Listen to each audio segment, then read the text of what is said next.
What are you looking for? We got nothing to buy for the likes of you. Or maybe you wanted to sell. Well, our business is kind of covert, if you know what I mean. It's illegal in Orzammar for me to engage in protected trade, but they look the other way if I share things with my friends. For money. Why don't you take a look?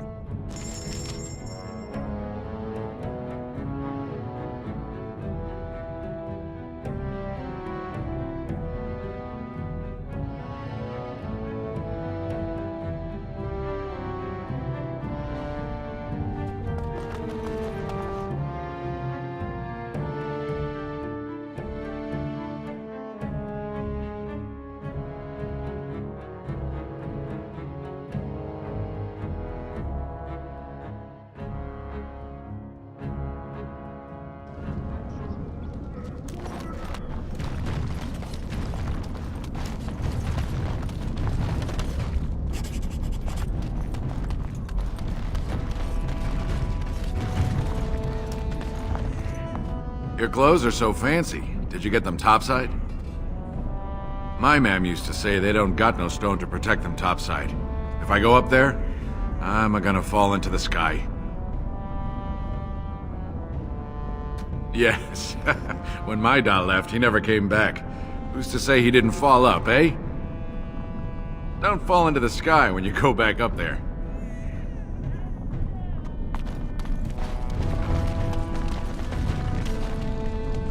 Well, look at that. It's not often old Nadezhda sees a fine-dressed stranger here in Dusttown. Help a poor cripple. You're as kind as you are beautiful. I owe you when I get back on my feet, if my feet still worked. It takes a stranger to notice how bad things are, huh? No dwarf would lift a sodding finger. Excuse my language. What takes you out of the Diamond Quarters, stranger? You got a vice you're looking for old Nadezhda to fill?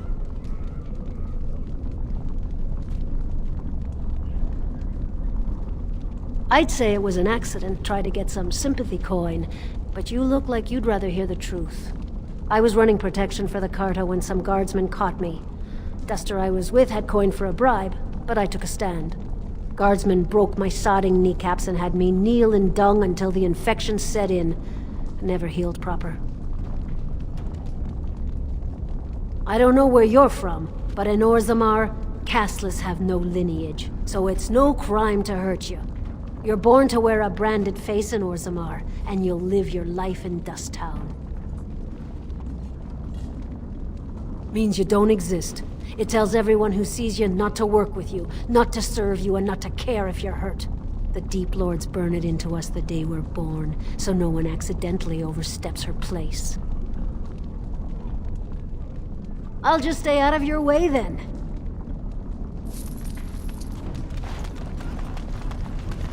Spare a bit for the need. Have you a coin to spare, milady? It's for my son. He's sick. He hasn't any clean clothes to wear or anything to eat today. Neither have I. Thank you. That a stranger would care so much when my own family barred me from their halls unless I'm willing to. But no! I can't bear to even think of it! My son's father is casteless, as is he. I used to be a minor, but my parents stripped my caste and refused to accept me back. Unless I agree to abandon the child in the deep roads and pretend I never bore him. I cannot abandon my baby. The Shapers teach that only children of true lineage exist, not those born casteless. But they never carried a child. He cries like any other infant, and smiles when he's warm and full. I can't kill him because of an accident of birth, an accident I forced on him. You would do that? But why? Then I cannot offer enough gratitude. But I warn you, my father is a stiff-necked man. His name is Ordell, and he's usually at Tapster's in the evening. I do not think he will listen to you. But I will wait anxiously to see if you can do what you promise.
What are you looking at, stranger? I could be. What business is it of yours? I have no daughter. Could be you met a castless whore claiming she was once mine.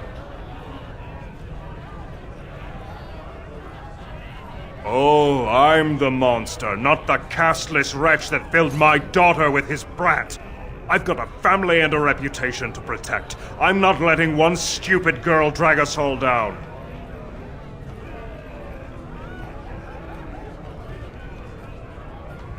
What? You think she'd die just to keep that thing? She knows what she has to do to come home. I never wanted her gone. Just the little cur. Can't she see she'd have a better life if she got rid of it? Look, just tell her...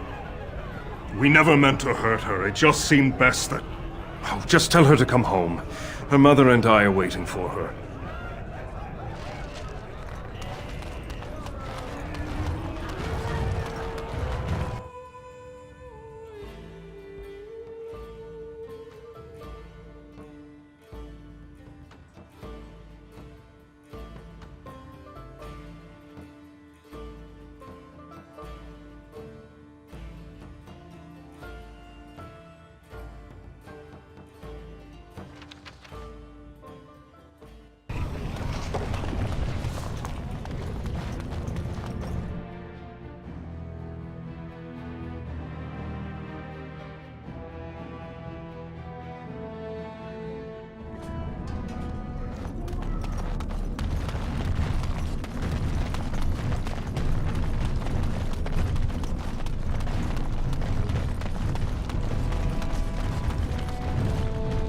You're back. I thought you weren't coming. What did he say? Both of us? I don't believe he said that. I've never heard him refer to my son as anything but trash. He calls him it. But maybe Mother convinced him. Or you did. Oh, my friend. I cannot thank you enough. If this were a story, my son would grow to manhood and pledge himself as a knight in your service. When he grows up, I will send him to you. I promise.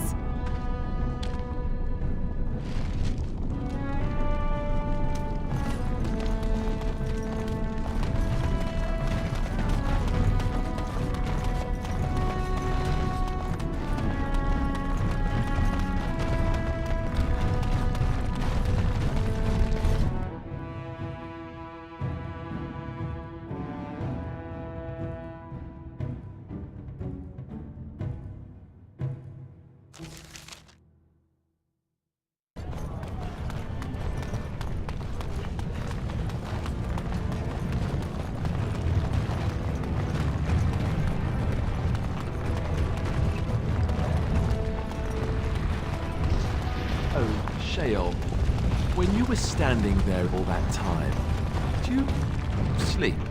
I have no need to sleep. My body does not tire or do other flesh-related functions. But don't you get bored? Wouldn't you want to dream at least? I do not dream. This is what it does when it sleeps. It paws its nose and mumbles incoherently. Yes, of course. I thought we all... Huh.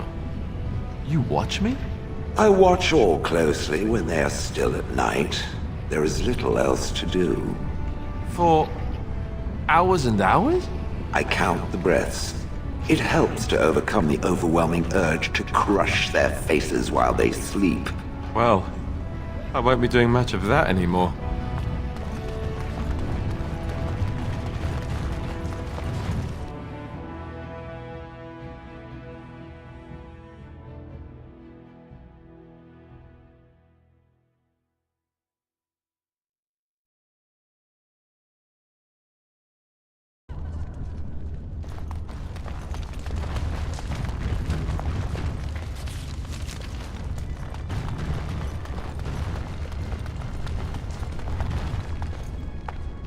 Look, I already told the Proving Master I withdrew. Do you have to keep harassing me?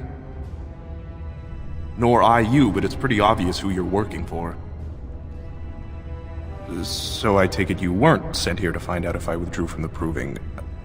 In that case, never mind.